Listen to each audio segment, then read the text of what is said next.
अफगानिस्तान में तालिबान राज की शुरुआत हो गई है। अफगानिस्तान पर तालिबान के कब्जे के बाद अब पूरी दुनिया की नजर वहां के हालातों पर है। भारत समेत सारे देश अपने अपने नागरिकों को बाहर निकालने की कोशिश में जुटे हैं। तालिबानी राज स्थापित होने के बाद लोग अफगानिस्तान छोड़ने को जैसे बेताब हैं। बड़ी संख्या में काबुल एयरपोर्ट पर लोगों का हुजूम है जो देश छोड़ना चाहता है।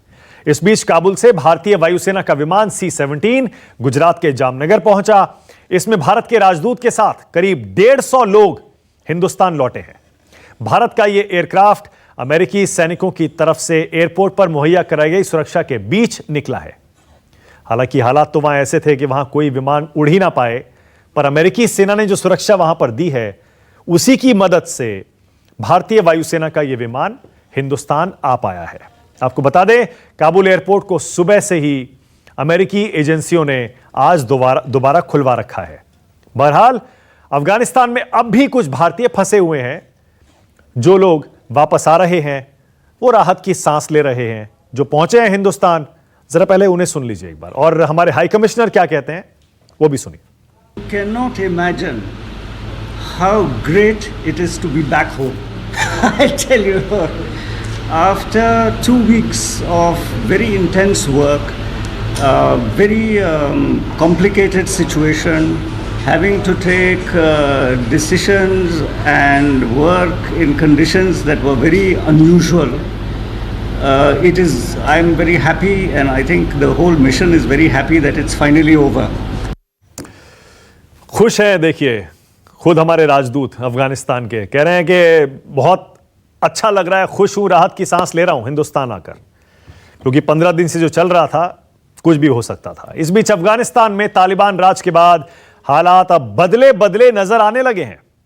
तालिबान के लड़ाकों ने अफगानिस्तान के मासूम बच्चों के झूलों पर, उनके पार्कों पर और खेलने की जगहों पर कब्जा कर लिया है। तस्वीरें जरा देखिए, बच्चों के ये अम्यूजमेंट पार्क्स हैं, छोटे छोटे झूले, उन पर तालिबान के लड़ाके झूल रहे हैं जैसे खुद भी पता नहीं कितने अरसे से बेताब थे। और ये देखिए नाच गा रहे हैं, अब जश्न मना रहे हैं हर तरफ। ये देखिए जिम है वहां पर, जो युवाओं के वहां जाकर जिम के इक्विपमेंट से खेल रहे हैं। आता नहीं है उनको जिम का इक्विपमेंट चलाना लड़ाकों को, लेकिन मजे ले रहे हैं। वो जगह है, ये देखिए, अब ट्रैफिक कंट्रोल करते हुए वहां पर आपको तालिबानी लड़ाके दिख जाएंगे। तो यानी कि हालात अब बदल रहे हैं। तालिबान का कब्जा जैसे जैसे हो रहा है वैसे वैसे अब लोग ये जानने को बेताब हैं कि वहां रह रहे अफगान लोगों का क्या होगा। अफगानिस्तान में लोकतांत्रिक प्रक्रिया शुरू होने के बाद जिम खुले थे, जो तस्वीरें मैंने आपको दिखाई थी अभी 20 साल पहले। उससे पहले तालिबानी राज था, आपको पता होगा। उसमें लड़कियां घरों से नहीं निकल सकती, स्कूल नहीं जा सकती, म्यूजिक लोग नहीं सुन सकते, फिल्में नहीं देख सकते, खेल नहीं खेल सकते, टीवी, सोशल मीडिया सब बंद था। लेकिन ये जिम और ये बाकी चीजें तालिबान को सत्ता से जब हटाया था 2001-2002 में, उसके बाद से ये चीजें आई थी। इस बार तालिबानी लड़ाके खुद देखिए इन सब चीजों का आनंद ले रहे हैं। तो क्या तालिबानी राज में जिम चल पाएंगे? क्या म्यूजिक, फिल्में, एंटरटेनमेंट ये सब चल पाएगा? इसके लिए इंतजार करना पड़ेगा ये जानने के लिए। ये तस्वीरें हालांकि शुरुआती तस्वीरें हैं। इन तस्वीरों से यह अंदाजा लगाना कि तालिबान बदल गया है और अफगानिस्तान में लोगों की जिंदगी पहले जैसी ही चलती रहेगी, यह अभी अंदाजा नहीं लगाया जा सकता। तालिबान क्योंकि अपनी इमेज बदलने की कोशिश कर रहा है, यह अब तक अंदाजा होने लगा है। अब एक और तस्वीर मैं आपको दिखाता हूं। कल टीवी स्टेशन से आई तस्वीर के बाद आज एक और तस्वीर सामने आई है। महिलाओं के सार्वजनिक तौर पर नौकरी करने के विरोधी रहे तालिबान का आज एक और बदला हुआ चेहरा दिखा। तालिबान नेताओं ने पश्तो भाषा के स्थानीय न्यूज चैनल टोलो न्यूज से बातचीत की। एक तालिबानी नेता ने बाकायदा टोलो न्यूज के स्टूडियो में जाकर एक इंटरव्यू भी दिया है। अब से पहले news channel, TV, social media, internet, film, music, इस सब का विरोधी रहा है तालिबान। लेकिन आपको जो तस्वीर दिखाने जा रहा हूं वीडियो, उसमें आप देखिए अब तालिबान के प्रवक्ता बाकायदा अफगानिस्तान के टीवी चैनल के स्टूडियो में जाकर इंटरव्यू दे रहे हैं, और वो भी एक महिला न्यूज एंकर को। ये देखिए, टीवी स्टूडियो में तालिबानी प्रवक्ता और महिला एंकर इंटरव्यू ले रही। इसीलिए सब फिर सोच रहे हैं क्या तालिबान बदल रहा है। किसी ने नहीं सोचा होगा ये दिन भी कभी देखने को मिलेगा जब शरिया में यकीन करने वाले तालिबानी प्रवक्ता, तालिबानी नेता टीवी स्टूडियो में जाएंगे और महिला एंकर के सामने बैठकर इंटरव्यू देंगे। कल की तस्वीर आपको याद होगी, कल एक तालिबानी लड़ाके ने टीवी स्टूडियो से एंकर को हटाकर खुद स्टूडियो पर कब्जा कर लिया था और खुद ही न्यूज पढ़ने लगा था, मतलब अपना संदेश लोगों को दे रहा था। इस बीच तालिबान ने अपनी सरकार में महिलाओं को शामिल करने की बात भी कह दी है। तालिबान कल्चरल कमीशन के प्रमुख ने कहा है कि वो महिलाओं को पीड़िता के रूप में नहीं देखना चाहते। उन्होंने कहा शरिया महिलाओं को काम की इजाजत देता है, आजादी देता है और महिलाओं को सरकार में भी शामिल होना चाहिए। तालिबान ने भारत से भी कहा है कि अगर वो अफगानिस्तान में अपने अधूरे प्रोजेक्ट्स पूरा करना चाहता है तो उसे कोई आपत्ति नहीं है। तालिबान के एक प्रवक्ता ने कहा कि हिंदुस्तान आए, अफगानिस्तान में अपने प्रोजेक्ट्स पूरा करे, हम बाधा नहीं पहुंचाएंगे, क्योंकि ये सारे प्रोजेक्ट्स अफगानिस्तान की जनता के लिए बनाए जा रहे हैं। जरा सुनिए इस बारे में क्या कह रहे हैं तालिबान के प्रवक्ता सुहेल शाहीन। अगर वो चाहे कि उधर उन्होंने प्रोजेक्ट बनाए हैं, उधर बहुत रिकंस्ट्रक्शन प्रोजेक्ट है, इंफ्रास्ट्रक्चर प्रोजेक्ट है, वो कंप्लीट नहीं हो चुके हैं, इनकम्प्लीट है, वो कंप्लीट करें क्योंकि वो आवाम के लिए। अगर वो चाहे कि उधर उन्होंने प्रोजेक्ट बनाए हैं, उधर बहुत रिकंस्ट्रक्शन प्रोजेक्ट है, इंफ्रास्ट्रक्चर प्रोजेक्ट है, वो कंप्लीट नहीं हो चुके हैं, इनकम्प्लीट है, वो कंप्लीट करें क्योंकि वो आवाम के लिए। इस बीच अफगानिस्तान पर तालिबान के कब्जे के बाद पहली बार अमेरिका का भी बड़ा बयान सामने आया है। अमेरिकी राष्ट्रपति जो बाइडेन ने अफगानिस्तान के हालात के लिए अफगानिस्तान के राष्ट्रपति अशरफ गनी को जिम्मेदार ठहरा दिया है। बाइडेन कल रात टीवी पर आए, अमेरिका की जनता को संदेश दिया, दुनिया भर को संदेश दिया। उन्होंने कहा सवाल अशरफ गनी से पूछा जाना चाहिए जो अपने लोगों को छोड़कर भाग गए। उन्होंने कहा अमेरिका ने वहां करोड़ों अरबों रुपए खर्च किए, इन्वेस्ट किए, अफगानिस्तान के सैनिकों को ट्रेन किया, उनको हथियार दिए, लेकिन अगर अफगानिस्तान के सैनिकों में ही तालिबान से लड़ने की इच्छा शक्ति नहीं है तो ऐसे में अमेरिका क्या कर सकता है। बाइडेन ने यह कहकर पूरे मामले से पल्ला झाड़ लिया कि वो हमेशा के लिए अपने सैनिकों को मरने के लिए अफगानिस्तान में नहीं छोड़ सकते। जरा सुनिए क्या बोले Joe Biden. Afghanistan political leaders gave up and fled the country. The Afghan military collapsed, sometime without trying to fight. If anything, the developments of the past week reinforced that ending U.S. military involvement in Afghanistan now was the right decision. American troops cannot and should not be fighting in a war and dying in a war that Afghan forces are not willing to fight for themselves.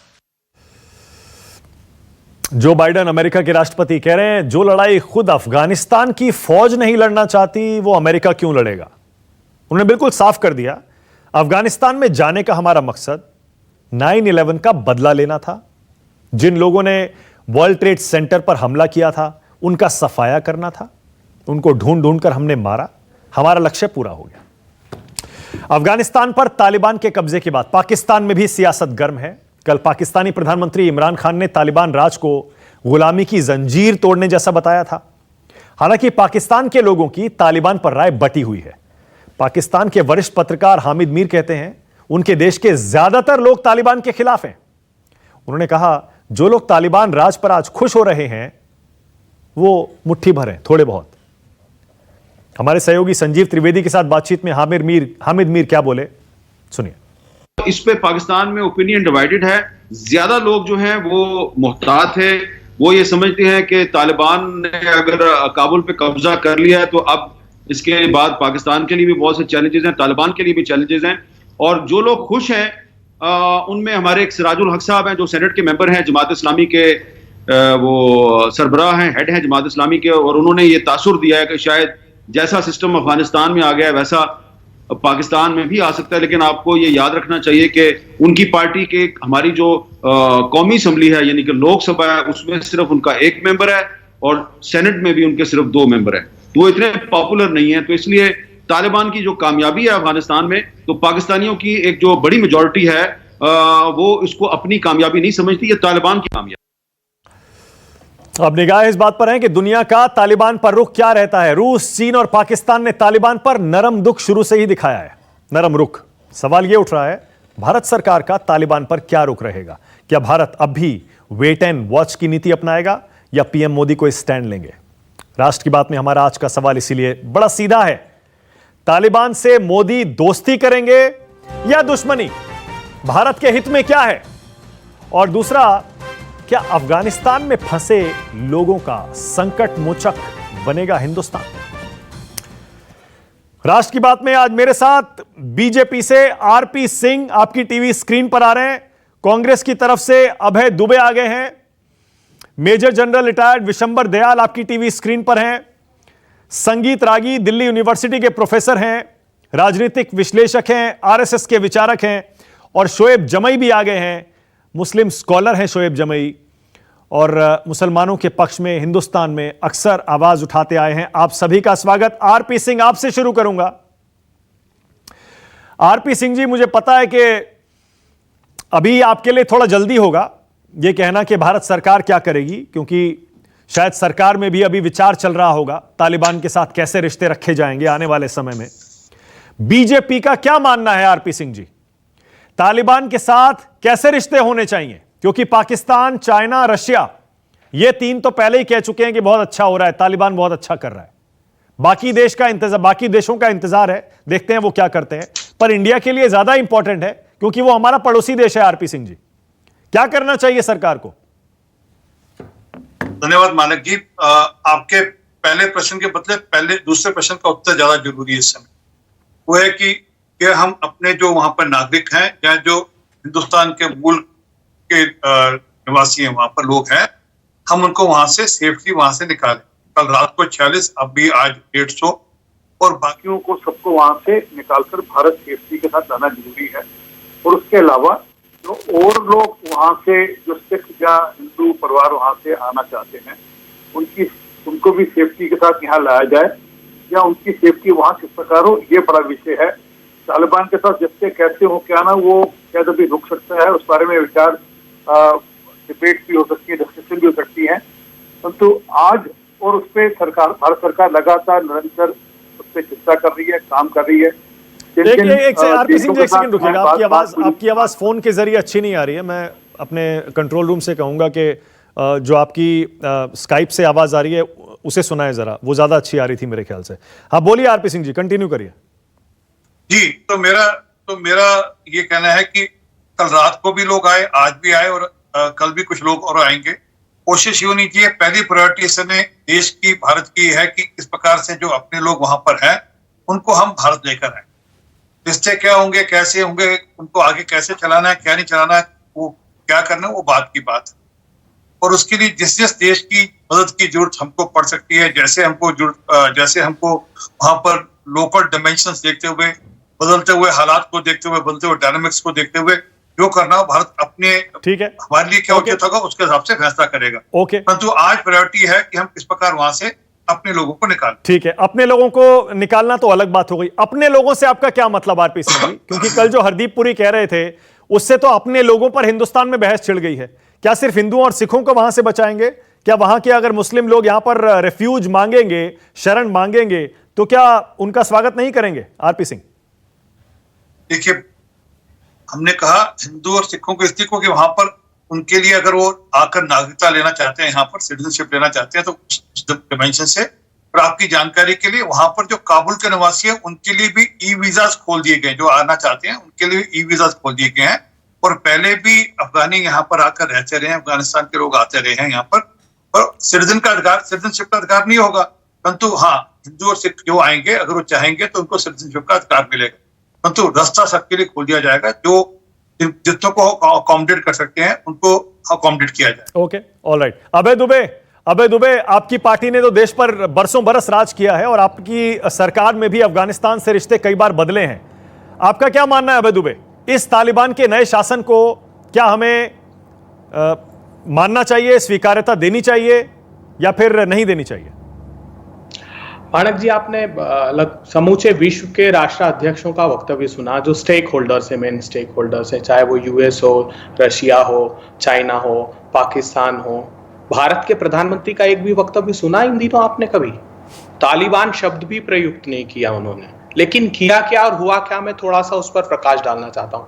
एक तो मुझे इस बात का दुख है भारत के नागरिक होने के नाते कि 3 दिन पहले भी जो एडवाइजरी जारी करी भारत सरकार ने, वो वहां के नागरिकों को अपने हाल पर छोड़ दिया, वो हिंदू हो या सिख हो। उनको कहा कि आप अपने स्तर पर तस्दीक कीजिए और कमर्शियल फ्लाइट की अवेलेबिलिटी क्या है उसको ऑप्ट कीजिए और आ जाइए।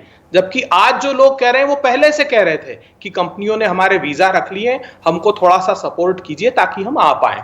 दूसरी बड़ी बात मैं बताता हूं, अब हुआ क्या है असली में। अभी 15 अगस्त को जो यूएस ने के स्टेट डिपार्टमेंट ने एक जॉइंट स्टेटमेंट जारी किया है, उसमें ऑस्ट्रेलिया है, जर्मनी है, यूरोपीय यूनियन है, यूके है, फ्रांस है, अमेरिका है, सब है, भारत नहीं है उसमें से। 125 देशों का जॉइंट स्टेटमेंट है इसी को लेकर, अफगान की सिचुएशन को लेकर, कि हमारे वहां पर जो नागरिक है, हमारे जो डिप्लोमेट्स हैं, इन सब की सुरक्षा सुनिश्चित की जाए, लेकिन भारत को बाहर रखा। एक दूसरा ग्रुप है जो रशिया जिसकी अगुवाई करता है, ट्रोइका। उस ट्रोइका में पहले 3 देश थे, रशिया, चाइना और आपका तीन देशों का वो समूह था। उसमें पाकिस्तान को उन्होंने ट्रोइका प्लस किया। अब 4 देशों के उस समूह में उन्होंने अफगान को भी जोड़ा और तालिबान के प्रतिनिधियों को भी जोड़ा। 18 मार्च को, 30 अप्रैल को और अभी 11 अगस्त को एक मीटिंग की। कौन बाहर है उसमें से जानते हैं आप? उसमें सिर्फ भारत को बाहर रखा गया है। क्यों? क्योंकि जो ऑल वेदर अलाई हमारा रशिया था, उसका भरोसा ये भारत की सरकार, भारतीय जनता पार्टी की सरकार ने खोया। क्यों खोया? क्योंकि बीजेपी ने यह तय किया कि वो अपने निजी संबंधों के तहत आगे बढ़ेगी। अब की बार ट्रंप सरकार कर दिया, उधर यूएस की नई सरकार हमसे उतनी खुश नहीं है और इधर जो ऑल वेदर अलाई था वो हमारे साथ अब नहीं है। दूसरी बड़ी बात मैं बताना चाहता हूं, उसका कारण फिर हुआ क्या? तो जून में आप ये देखिए कि मजीद अल कतनी, जो कतर के स्पेशल एनवॉय हैं कॉन्फ्लिक्ट रिजोल्यूशन के, उनसे जब हमारे मंत्री मिलते हैं, विदेश मंत्री, उसके तत्काल बाद एक वो वेब कॉन्फ्रेंस में बयान देते हैं कि इसी सप्ताह भारत ने 2 बार तालिबान से मुलाकात की। इंटरनेशनल मीडिया ये प्रकाशित करता है कि ईरान में जब भारत का प्रतिनिधिमंडल गया, विदेश मंत्री गए वहां इब्राहिम रईस से मिलने, उनके राष्ट्रपति से, तो तालिबान के प्रतिनिधि मौजूद थे। फिर रशिया में उसके बाद विजिट किया तो भी ये खबरें आई कि वहां पर तालिबान के नुमाइंदे मौजूद थे। तो ये परिस्थितियां क्यों निर्मित हुई?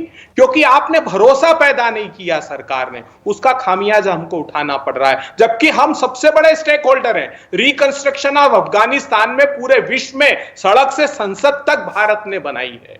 तो हमें इस बात का दुख है कि भारत के सरकार ने अपने राजनीतिक, व्यक्तिगत राजनीतिक हित साधने के लिए भारत के राजनीतिक हितों को पीछे रखा। और कांग्रेस पार्टी का स्टैंड हमेशा से साफ है कि हम बुलेट से नहीं, जो बैलेट से सरकारें होगी उसका समर्थन हमारा दायित्व है और रहना चाहिए। आखिरी बात मैं बताता हूं, आखिरी मानक जी, हाँ। देखिए गंभीर संकट है। क्या आप इस तालिबान पर भरोसा करके उस हक्कानी को, उस जैशे मोहम्मद को, उस लश्कर तैयबा को सबको स्वीकृति देंगे? ये यूनाइटेड नेशंस का जो 6 अगस्त का सिक्योरिटी काउंसिल का कन्वेंशन था जिसकी अध्यक्षता भारत ने की, उसमें साफ अफगान की सरकार ने ऑफिशियली रिकॉर्ड पर एविडेंस देकर यह बताया है कि 20,000 लड़ाके आईएसआई ने अरेंज किए पाकिस्तान के, जो अफगान ये तालिबान की तरफ से लड़ रहे थे। पाकिस्तान ने हॉस्पिटल्स बनाए तालिबानी लड़ाकों का इलाज कराने के लिए, पूरे वेपन मुहैया कराए और 13 आतंकी संगठनों की लिस्ट दी है जो लड़ रहे थे और ज्यादातर जिनका बेस पाकिस्तान में है। तो आप कैसे भरोसा करेंगे? ये जो मैं ट्रोइका का बता रहा था उसमें चाइना भी है। तो चाइना, पाकिस्तान, तुर्की, कतर, ईरान, रशिया, ये एक अलाइनमेंट है। अब आपको गंभीरता से भारत की सरकार को विचार करना पड़ेगा कि हमको किस दिशा में आगे बढ़ना है। और एक सेकंड अभय दुबे, ओके, आपने बड़े विस्तार से सरकार की नीतियों में जो कमियां रही हैं उनको भी गिनाया, लेकिन आपने एक स्टैंड भी लिया। आपने ये कहा इन आतंकवादी गुटों से बने तालिबान को स्वीकार्यता नहीं देनी चाहिए, आपने बिल्कुल साफ शब्दों में कहा। लेकिन अब यही तो सबसे बड़ी समस्या है। सबसे बड़ा जो इस समय कॉल लेना है, फैसला लेना है, क्योंकि बाकी देशों से, विशंबर जी, उसके बाद आ रहा हूं संगीत रागी और शोएब जमई, बाकी देशों से हिंदुस्तान की स्थिति अलग है। आरपी सिंह जी एक सेकंड बस जरा। विशंबर जी, बाकी देशों से हमारी स्थिति इसलिए अलग है क्योंकि हम 20 साल से अफगानिस्तान में करोड़ों अरबों खरबों रुपए खर्च करते आए हैं, क्योंकि हमें पता है पाकिस्तान और चाइना वहां पर हिंदुस्तान को घेरने के लिए क्या क्या 3-5 कर रहे थे। इतने लंबे चौड़े इन्वेस्टमेंट के बाद अब तालिबान अगर वहां पर पूरी तरह से स्थापित हो गया है और हम उसे स्वीकार्यता ना दें, उसे हम रिकॉग्नाइज ना करें, तो क्या ये अपने पैर पर कुल्हाड़ी मारने जैसा नहीं होगा? विशंबर जी देखिए मानक, आज आप लोग 20 साल की बात कर रहे हो, मैं कहता हूं भारत ने अफगानिस्तान के अंदर कभी से इन्वेस्ट किया है। 1973 से, जब से फर्स्ट टाइम पावर चेंज हुई और सोवियत यूनियन के टाइम भी भारत की अफगानिस्तान के अंदर, अफगानिस्तान के लोगों के अंदर बहुत बड़ी इन्वेस्टमेंट है। एक्स प्रेसिडेंट करजाई यही हिंदुस्तान में ही साहब पढ़े लिखे, बड़े सब कुछ हुआ ना। अब्दुल्ला जो फॉरेन मिनिस्टर थे, हमारी बहुत बड़ी इन्वेस्टमेंट है, ह्यूमन रिसोर्सेज में इन्वेस्टमेंट है। आप लोग सिर्फ डेवलपमेंट की बात कर रहे हो। तो इसके 3-4 पहलू हैं। पहला पहलू तो ये है कि भाई इस टाइम हमारे 3 तरह की हमारी पॉपुलेशन है वहां पे। एक तो हमारे ऑफिशियल्स हैं, एम्बेसीज में हैं, कुछ लोग वहां एड प्रोग्राम्स में हैं, कुछ लोग वहां डेवलपमेंट प्रोग्राम्स में हैं। पहले तो उनकी इवैक्यूएशन है इस टाइम पे, तो क्योंकि मामला ऐसा कॉम्प्लेक्स है जो कि तालिबान पर पूरा भरोसा करना एक मूर्खता होगी। क्योंकि कल का जो 2-3 दिन का जो एयरपोर्ट का जो शो था, आप उससे जाइएगा और उससे एक चीज स्पष्ट है कि तालिबान ने जितनी भी इंटरनेशनल अंडरस्टैंडिंग थी अमेरिका के साथ और बाकी सबके साथ, उनकी कोई कदर नहीं की। और जैसे ही उसको आसानी से सीट मिल गई, ये सब अंडरस्टैंडिंग इसलिए थी कि उसको भी उम्मीद नहीं थी कि इतनी एकदम से पूरी की पूरी अफगान आर्मी एकदम से सरेंडर करके या एकदम से आपके साथ हो जाएगी। वो नहीं समझे इस बात को भी शायद कि इतना जल्दी हो जाएगा। लेकिन ये सब विजिबल था। मैं तो बहुत दिन से कह रहा था विजिबल है, एकदम सब क्रम्बल होगा और कुछ भी नहीं। जैसे हेरात में थोड़ी सी रेजिस्टेंस थी, बाकी कहीं भी रेजिस्टेंस नहीं थी। मजार शरीफ में, नॉर्दर्न प्रोविंस, जो कि पहले रशियंस ने, नॉर्दर्न अलायंस ने और फिर अमेरिकन ने कंप्लीट नॉर्दर्न रीजन पूरा का पूरा और बगैर किसी ब्लड शेड के जैसे तालिबान ने कब्जा किया, तो ये सब दिख रहा था। लेकिन जिस तरह से उनको एकदम से पावर मिली, जो एयरपोर्ट के स्टेट है उससे 2-3 स्पष्ट है कि उन्होंने उन एग्रीमेंट की कोई कदर नहीं की है और वो अपने मतलब से चलते हैं और उन एग्रीमेंट की वो अब सब उनके ऊपर लाचार है। रशिया भी, अमेरिका भी, वो अपने पॉपुलेशन को निकालने के लिए उनसे बात कर रहे हैं, ना कि उनको डिक्टेट कर रहे हो कोई चीज। तो भारत भी डिक्टेट नहीं कर सकता। तो भारत को सबसे पहले जो हमारे ऑफिशियल्स हैं, जो जिनको हमें इवैक्यूएट करना है, पहले उनको रीलोकेट करें इंडिया में। दूसरी प्रायोरिटी है, कुछ लोग हैं वहां जो टेम्पररी बिजनेस में हैं, जिनके पास टेम्पररी वीजाज होंगे, उनका वो जरूर आना चाहेंगे। लेकिन कुछ लोग तो वहां थे, वो 96 से 2001 में भी थे, वो सोवियत यूनियन के टाइम भी तो कई सालों से वहां है ना, वो तो वहां रह रहे, उनके बिजनेस हैं। देखिए मैं एक बात कहूं, जिस मुल्क में 47 साल से इस किस्म के हालात हों, वहां भारत का नागरिक नहीं है, वो वहां का नागरिक है, भारतीय मूल का है, वो उसमें नहीं, वो भी वहां यूज्ड टू हो चुके हैं, उसको भी पता है किससे बार्गेन करनी है, किसको कैसे हैंडल करना है। लेकिन फिर भी अगर उनको कोई थ्रेट है, जो कि मैं नहीं समझता हमारी एजेंसी इतना उसकी डिटेल स्टडी की होगी कि उनमें से किन को थ्रेट है, क्योंकि वो जनरली अपने आप को ना अमेरिका के साथ लाइन किया, ना किसी के स्टूज बनते, ना किसी के वो एजेंट्स बनते, वो अपना काम करते हैं और पॉपुलेशन में रहते हैं। तो they know how to live, they know how to survive, उनको मालूम है। तो उस पॉपुलेशन में से भी अगर कुछ आना चाहिए आप ले। लेकिन एक तीसरा धड़ा बहुत जरूरी है, और वो धड़ा है, आपने इतने लोगों को, अफगानीज को इंडिया में एजुकेशन दी है, आपने उनको वापस भेजा है, वो लोग इंडिया से एफिलेट करते हैं, उन लोगों को कितना थ्रेट है, वो एयरपोर्ट से तभी वो लोग छोड़ के भागना चाहते हैं। जो अमेरिका, जो भी कोई अलाई दिखता है कि अमेरिका से अलाइड है, इंडिया से अलाइड है, वो लोग सब छोड़ के भागना चाहते हैं। क्या तालिबान उनको भारत लाने देगा? भारत लाएगा क्या? भारत की विल इच्छा शक्ति है उनको इंडिया में रिलोकेट करने की? तो ये सब मूल इश्यूज हैं। और इसके साथ सबसे बड़ी बात, एक ही इशू आपने कहा, भारत को रिकॉग्नाइज करना चाहिए। देखिए ये वेट एंड वॉच भारत की जो पॉलिसी है ना, चाहे ये जान के की हो, चाहे ये सोची समझी हो, ये इस टाइम पे बेटर है। इस टाइम पे मत मेडल कीजिए, क्योंकि उनका इंटरनल मैटर भी तो है ना ये। और अगर पूरा का पूरा ब्लडलेस कू हो सकता है, एक बात का ध्यान रखिए, ये एक जिहादी फोर्स है, ये पॉपुलर है, ये कोई काम ऐसा नहीं करेगी जो अपनी पॉपुलेशन को एक बार फिर से, यही तो अमेरिकन के साथ हुआ। पॉपुलेशन जो थी वो कंप्लीट अमेरिकन से अगेंस्ट हो चुकी थी, जो पॉपुलेशन अगेंस्ट हो चुकी थी वो पॉपुलेशन अफगान आर्मी के भी अगेंस्ट हो चुकी थी, क्योंकि कोलेटरल डैमेज हुआ था।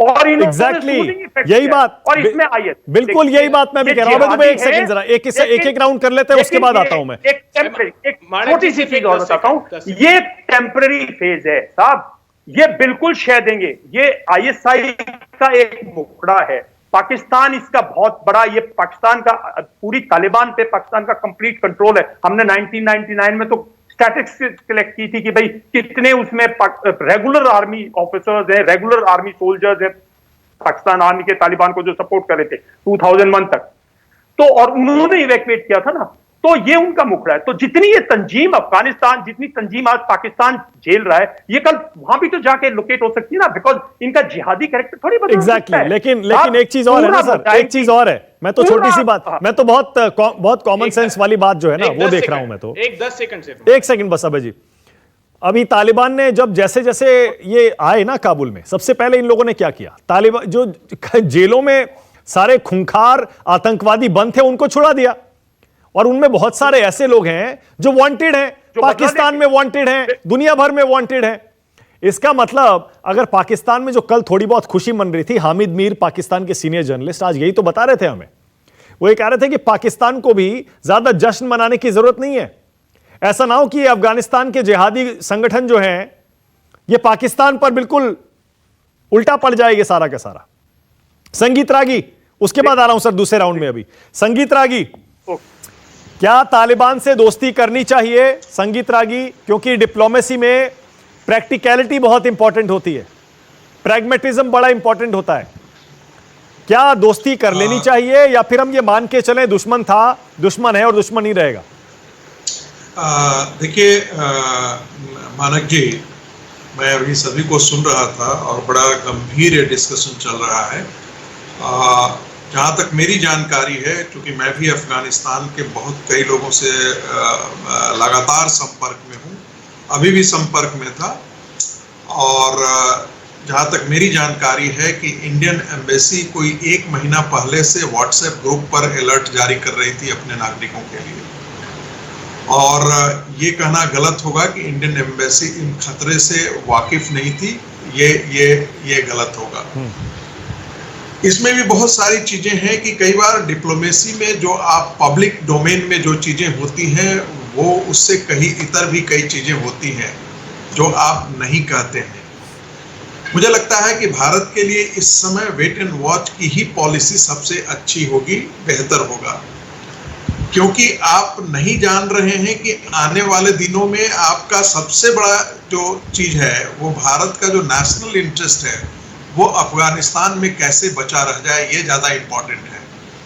और जब हम नेशनल इंटरेस्ट की बात करते हैं तो वहां जो भारतीय मूल के लोग जो वहां काम कर रहे हैं उनकी जिंदगी की सुरक्षा, भारत ने जो इतना बड़ा इन्वेस्टमेंट किया है, चाहे वो इंफ्रास्ट्रक्चर प्रोजेक्ट का हो या ह्यूमन रिसोर्सेज का हो, उनकी सुरक्षा। आज भी भारत के अंदर कम से कम विद्यार्थियों और प्रोफेशनल्स लोगों के आने की बाढ़ लगी हुई है, वो चाहते हैं आना और किसी तरीके से चाहते हैं आना। मुझे लगता है कि ये कहना ये बड़ा आसान होता है कि भारत सरकार ने कुछ नहीं किया, ये बड़ा आसान होता है। देखिए, तालिबान के साथ चाइना का जाना बहुत स्वाभाविक था, रसिया का जाना बड़ा स्वाभाविक है, क्योंकि उनको वो पता है कि एक नया अलाइनमेंट शुरू हुआ है, और ये कोई नया अलाइनमेंट कोई रसिया से आज से नहीं हो रहा, वो 2010 से शुरू हो चुका था, वो 2014 के बाद हुआ है ऐसा नहीं है, 2010 से शुरू हो चुका था। आर्म सप्लाई का मामला रसिया से पाकिस्तान को शुरू हो चुका था, युद्धाभ्यास की बात चलने शुरू हो चुकी थी। इसलिए ये कहना कि कोई ये आज जाकर के नया डेवलपमेंट हुआ है, आपने जैसे अमेरिका के साथ जैसे ही आपने रिश्ते ठीक करना शुरू किए, जैसे ही आपने वेपन सिस्टम के समझौते अमेरिकन, फ्रांस, ब्रिटिश और जो पश्चिमी देशों के साथ आपके पहले 80% जो आयात होते थे आर्म्स के, वो सारे रसिया से हुआ करते थे। आपने अब हार्डवेयर के लिए आप जब दूसरी जगह जाना शुरू हुए तो इनके अपने इंटरेस्ट खत्म हुए, और वैसी स्थिति में नया एक समीकरण बनना स्वाभाविक है। विश्व स्तर पर कोई हमेशा समीकरण, कई बार ये कहते हैं कि भाई हमारे टेस्टेड फ्रेंड, यदि टेस्टेड फ्रेंड होता तो श्रीमती गांधी के समय जो 20 साल का समझौता था, वो समझौता उसी रूप में आगे भी रहता, लेकिन वो समझौता भारत सरकार ने नहीं तोड़ा। उस समझौते को दोबारा रिन्यू करने की कोशिश सोवियत यूनियन, रसिया ने नहीं किया। कहा कि नहीं, अब हम इस समझौते को आगे नहीं बढ़ा सकते हैं। और उसका बहुत बड़ा कारण था कि चाइना के साथ वो चाइना एक उभरती हुई ताकत थी, उसके साथ वो अपने संबंध नहीं खराब करना चाहते थे। तो ऐसी स्थिति में मुझे लगता है कि भारत सरकार की जो नीति है वो बिल्कुल सही है कि वो तालिबान को वेट एंड वॉच की स्थिति में रखे। ठीक है। दूसरी बात, बस एक छोटे से और देखिए, मुझे ऐसा लगता है कि अफगानिस्तान के जो दो बॉर्डर इलाके हैं, जो अफगानिस्तान और पाकिस्तान को जो डिवाइड करती है, वहां पर देवबंद के मदरसे और जो तालिबान इधर भी पैदा करते हैं उधर भी पैदा करते हैं। ये खैबर पख्तूनख्वा के अंदर जो लोग हैं वो वहां पर तहरीके तालिबान खड़ा हो चुका है, और वो तहरीके तालिबान जो है वो किनको मारता है, वो वहां के पाकिस्तानी आर्मी को भी मारता है। और वो तहरीके तालिबान जो है वो वहां पर वही करना चाहता है, वहां पर ही वो भी जिहाद ही चाहता है, वह भी प्यूरिटन, वह भी कहता है कि जो पाकिस्तान के अंदर इस्लाम है वो सही इस्लाम नहीं है, जो सही इस्लाम है वो जिहाद का इस्लाम है और जिहाद का रास्ता नहीं। इसीलिए तहरीके तालिबान आप देखेंगे कि वहां पर जमीयते इस्लाम का जो रवैया होता है इस्लाम के प्रति, वो बाकी ग्रुप से उनका अलग होता है वहां पे। तो ये लड़ाई जो है वो वहां पर भी है। बिल्कुल वही बात मैं भी कह रहा था। दिनों में वो लड़ाई जो है वो आपको बलूचिस्तान के मुसलमान और खैबर पख्तूनख्वा के मुसलमानों के बीच में ये झगड़े नहीं होंगे, उनके एथनिक कॉन्फ्लिक्ट्स अभी भी है। बिल्कुल, शोएब जमई नहीं होंगे आने वाले दिनों में, ऐसे संभव नहीं है। बिल्कुल सही, और आने वाले दिनों में वहां भी बढ़ेगा। बिल्कुल सही कह रहे हैं। अभी तो पता नहीं क्या क्या होने वाला है। शोएब जमई आपको क्या लगता है? बहुत सारे लोगों का यह मानना है क्योंकि तालिबानी कट्टरपंथी हैं, जिहादी हैं, आतंकवादी हैं, हिंदुस्तान के खिलाफ काम करने वाले आतंकवादी गुटों से इनके संबंध रहे हैं, हिंदुस्तानी लोगों के खून से इनके हाथ रंगे हुए हैं, कंदहार हाईजैक में उनका रोल सबको पता है। इसमें पुराना रिकॉर्ड याद रखते हुए बहुत सारे लोगों का यह मानना है, और क्योंकि ये शरिया में यकीन करते हैं, लोकतंत्र में यकीन नहीं करते हैं, तालिबान से हमें कोई लेना देना नहीं रखना चाहिए। आप क्या मानते हैं शोएब जमई?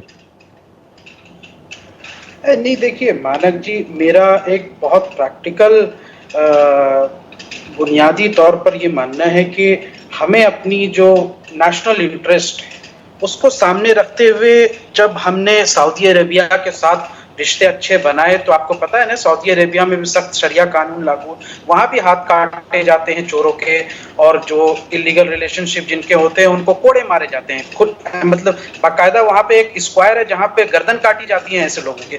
तब भी हमारे साथ प्रधानमंत्री मोदी जी सऊदी अरेबिया जाते हैं, उनको हाईएस्ट सिविलियन ऑर्डर अवार्ड मिलता है। तो ये हमारे जो डिप्लोमेटिक रिलेशन है वो उस बात पर डिपेंड नहीं करता कि किसी और देश में संविधान लागू है, डेमोक्रेसी लागू है या शरिया लागू है, ये हमारी एक पॉलिसी रही है। लेकिन मैं समझता हूं कि अभी जो रिसेंट तस्वीरें सामने आ रही है, जैसे रशिया के जो ऑफिशियल वहां पे एम्बेसडर, उन्होंने ये बयान दिया है कि we feel safer than Ghani regiment in Taliban, तो वो गनी रेजिमेंट से ज्यादा सेफ फील कर रहे हैं, ये उनका ऑफिशियल बयान है। हेरात से एक तस्वीर आई है कि जिसमें लड़कियां जो है स्कूल में पढ़ती हुई दिखाई दे रही हैं, स्टेट टेलीविजन में महिला जो है एंकर बन के बैठी हैं।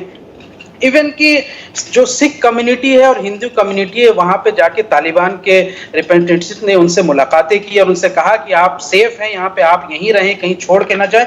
तो कुछ आसार अच्छे दिखाई देते हैं। मुझे ये लगता है कि देखिए, तालिबान हमारा दुश्मन नहीं है और कभी रहा नहीं, बल्कि तालिबान की दुश्मनी पहले तो रशिया के खिलाफ रही, जब अमेरिका ने उनको खड़ा किया रशियन ऑक्यूपेंसी के खिलाफ, जब यूएसएसआर था, और उसके बाद यूनाइटेड स्टेट्स के खिलाफ वो रहे। तो उनकी जो वो एक आजादी की लड़ाई वो जिसको कहते हैं, तो उसमें हिंदुस्तान कभी भी उनका दुश्मन नहीं रहा है। और जब सोहेल शाहीन ने ये बात कही कि भाई हिंदुस्तान अपने प्रोजेक्ट्स पूरा करे, हम उनका साथ देंगे, और तो कुछ ना कुछ यकीन करने के लिए एक बात बनती है कि भाई हमारे इंटरेस्ट क्या है। अफगानिस्तान का ही एक ऐसा लैंड है जहां से हम बलूचिस्तान पे अपने मिशंस चलाते हैं। क्या आप चाहते हैं कि उन मिशंस को, उन बलूचिस्तान पे जो हमारी एक कूटनीतिक जो रवैया रहा है पाकिस्तान के अगेंस्ट, वो हम उसको लूज कर दें?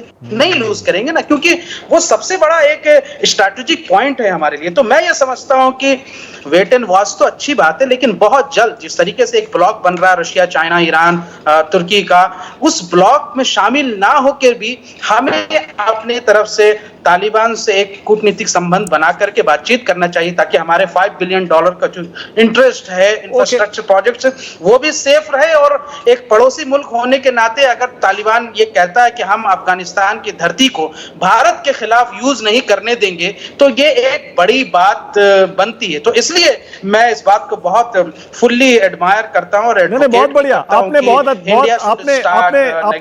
शोएब जमाई आपने बहुत डिटेल में अपना जो स्टैंड है उसको एक्सप्लेन किया है। और आरपी सिंह, इसमें दिक्कत क्या है? जो शोएब जमाई कह रहे हैं वो यही तो कह रहे हैं, भैया रशिया भी तो पहले दुश्मन था तालिबान का, उन्होंने तो बाकायदा जंग लड़ी है इतने साल, उसके बाद यूएस ने भी तालिबान से जंग लड़ी है। अब यूएस भी देखिए एक एग्रीमेंट करके ही तो वहां से निकला है, गुड तालिबान बैड तालिबान करने के बाद। ऐसे में इंडिया प्रैक्टिकल होकर क्यों नहीं सोचता? मैं तो यहां तक बता रहा हूं कि तालिबान ने 2019 में 2020 को उनके प्रवक्ता का स्टेटमेंट है कि हम धारा 370 में जब बात हुई तो हम भारत के इंटरनल मैटर्स पे हम बिल्कुल इंटरव्यू नहीं करेंगे, उनका ऑफिशियल स्टेटमेंट। तो मैंने कहा अभी बहुत जल्दी है, ये डायनामिक सिचुएशन है, आज कल हफ्ते अगले एक हफ्ते में कुछ ऐसा नहीं होगा जिसमें जो इस समय प्रायोरिटी आप हमारी है वो प्रायोरिटी नहीं बदलेंगे हम किसी की बात पे। कि जितना मर्जी राग लापते रहे कांग्रेस वाले, मैं इनके 10 बातें बता दूंगा इन्होंने क्या क्या किया अफगानिस्तान के प्रकार इन्होंने नुकसान किया हमारे साथ, हमारे संबंधों के अफगानिस्तान के साथ। परंतु इस समय जरूरत है कि हम अपने लोगों को निकालें, क्योंकि बाद में मुझे याद है यही सोनिया गांधी जी वहां पर जाकर प्रेशर बनाया था जब कंधार वाला मामला हुआ था।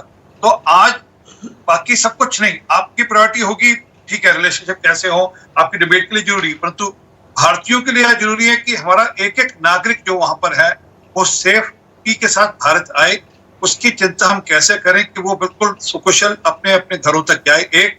और उसके अलावा जो लोग वहां से आना चाहते हैं, जो लोग यहाँ आना चाहते हैं, खास करके उसमें प्रायोरिटी सिख और हिंदुओं को है, अगर वो रहना चाहते हैं अपनी वहाँ की सहूलतें देखते हुए, अपने व्यापार देखते हुए, अपने इन्वेस्टमेंट देखते हुए, वो अलग बात है, परंतु वो भी आ सके। ठीक है, तो ये आज प्रायोरिटी होनी चाहिए। हाँ, आप छीछा लेदर करते रहे, वो कांग्रेस का काम है राजनीति करना, हर विषय में राजनीति करना, राजनीति करते रहे, उनको रोकते। और हमें कांग्रेस से एडवाइस दी कि किस प्रकार हमने दुनिया के साथ म्यूचुअल रिलेशनशिप रखनी है, हमने अमेरिका के साथ या रशिया के साथ।